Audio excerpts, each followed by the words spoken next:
We head to St. Paul, Minnesota, where the Minnesota Wild are taking on the Golden Knights. They split that series 1-1 in Vegas, and we know the story of game one. The defensemen for the Golden Knights just could not handle pucks.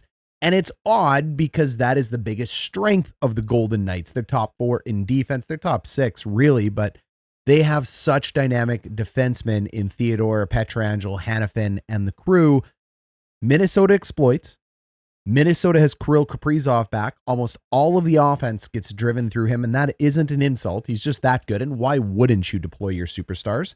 The Minnesota 2-3 forecheck is heavily focused on Kirill Kaprizov, and what happens tonight when that comes home to that insane Minnesota crowd? Hockey country, Big M state, Minnesota takes it again. And how do they take it? They take it using Kaprizov. They take it causing turnovers and forcing turnovers from those elite Vegas Golden Knights defensemen.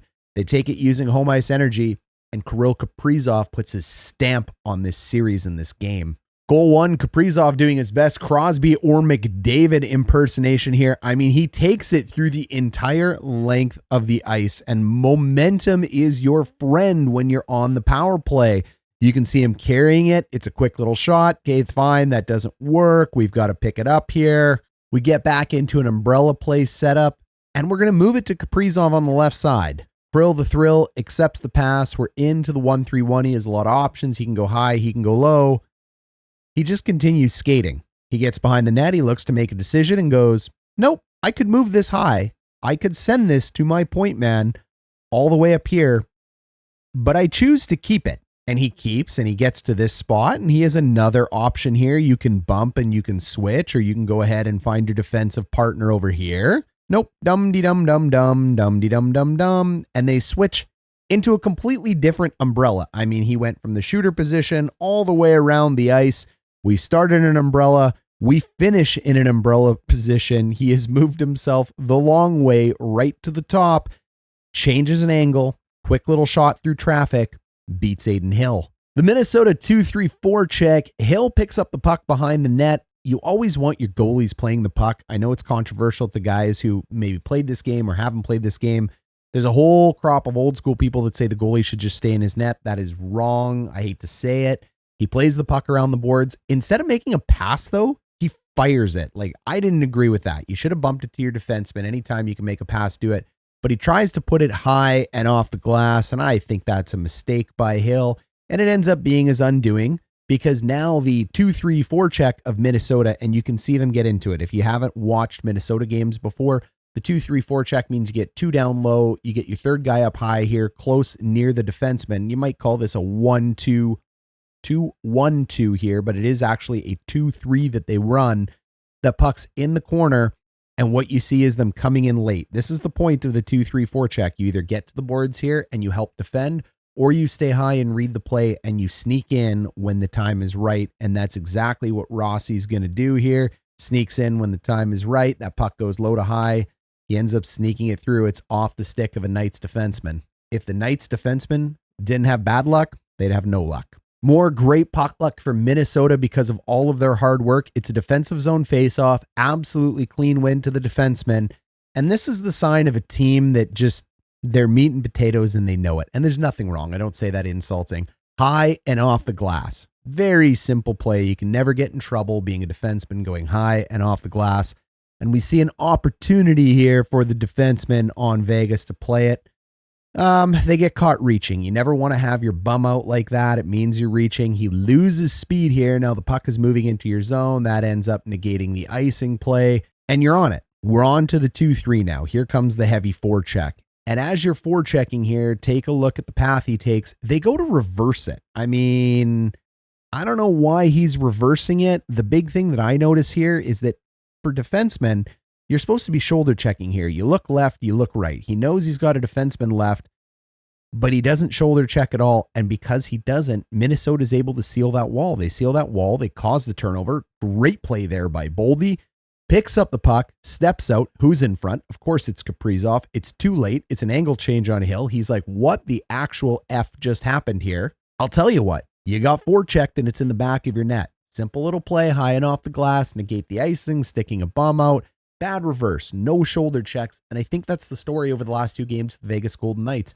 You know better as defensemen. These are elite defensemen. They're world class. They know they're supposed to shoulder check. They know they're supposed to have a 360-degree camera, eyes in the back of their head. They're supposed to have puck awareness, ice awareness. That's what makes a defenseman special. I know. I played defense, coached defense. What makes defense the hardest position on the ice? Yes, I said it. I know. If you're a goalie, comment down below. Tell me how wrong I am. But I think defense is ridiculously challenging in hockey because you have to know where everything is. Yes, I know. Goalies know that too. Look, just let me say defenseman, the hardest one on the ice. Or comment down below because it helps the algorithm. Back to the game. They should know where these forwards are. Very simple. Like, you are too good. You are paid too much. You have played in this league for too long to make those mistakes. And they continue to make those mistakes. And when you get puck luck, we talked about it in the Toronto series, puck luck comes from great forechecks, great work, working hard. You generate puck luck in the NHL doing this. And all Minnesota has done is generate puck luck off hard forechecks, good defense, and they've capitalized on their opportunities. And Adin Hill's an okay goalie. Knights fans aren't going to love me saying this. Sure, he played on Team Canada, but I just don't think there was anybody left to select for that roster. The Knights literally won a Stanley Cup putting a shooter-tutor in net, 12 of them, because I think 300 of them got hurt during their cup run. I get it, exaggeration, but literally they were down like 3 or 4 goalies at one point. It was crazy, but they can put any goalie in net because their defense is so elite. So if your defense falls asleep as a unit, it's going to be tough. Great work for Minnesota. 4th Minnesota goal here. We're going to pick on Knights defenseman even more. Kirill Kaprizov ends up trying a short-sided shot there. You know what? I love these shots. I really do. I don't think they're selfish. You're shooting for the goalie's ear. That's right. You shoot for his ear hole in his helmet. Why do you do that? Because that's where the shoulder is. That's where pucks are going to go off. You can ring ahead. Snipers shoot for the ear. They don't actually necessarily go to pick a corner. I know it looks like because it hits a corner, but anytime you take a shot, you can't move that part of your collarbone. Your shoulder can go up. You can cover parts a little to the left. But that spot between your neck and your shoulder and your collarbone here, it's pretty tough to completely seal off. I bet you're sitting there at home right now doing this yourself. Go for it. Makes sense. But I made you do that, and I'm being dead serious. They're shooting for the ear.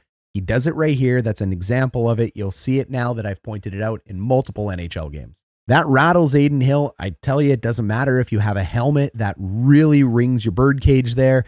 And they slap the puck away. Like, it's just not a good job here by the defenseman. Look, it's a loose puck. Whack. They miss it.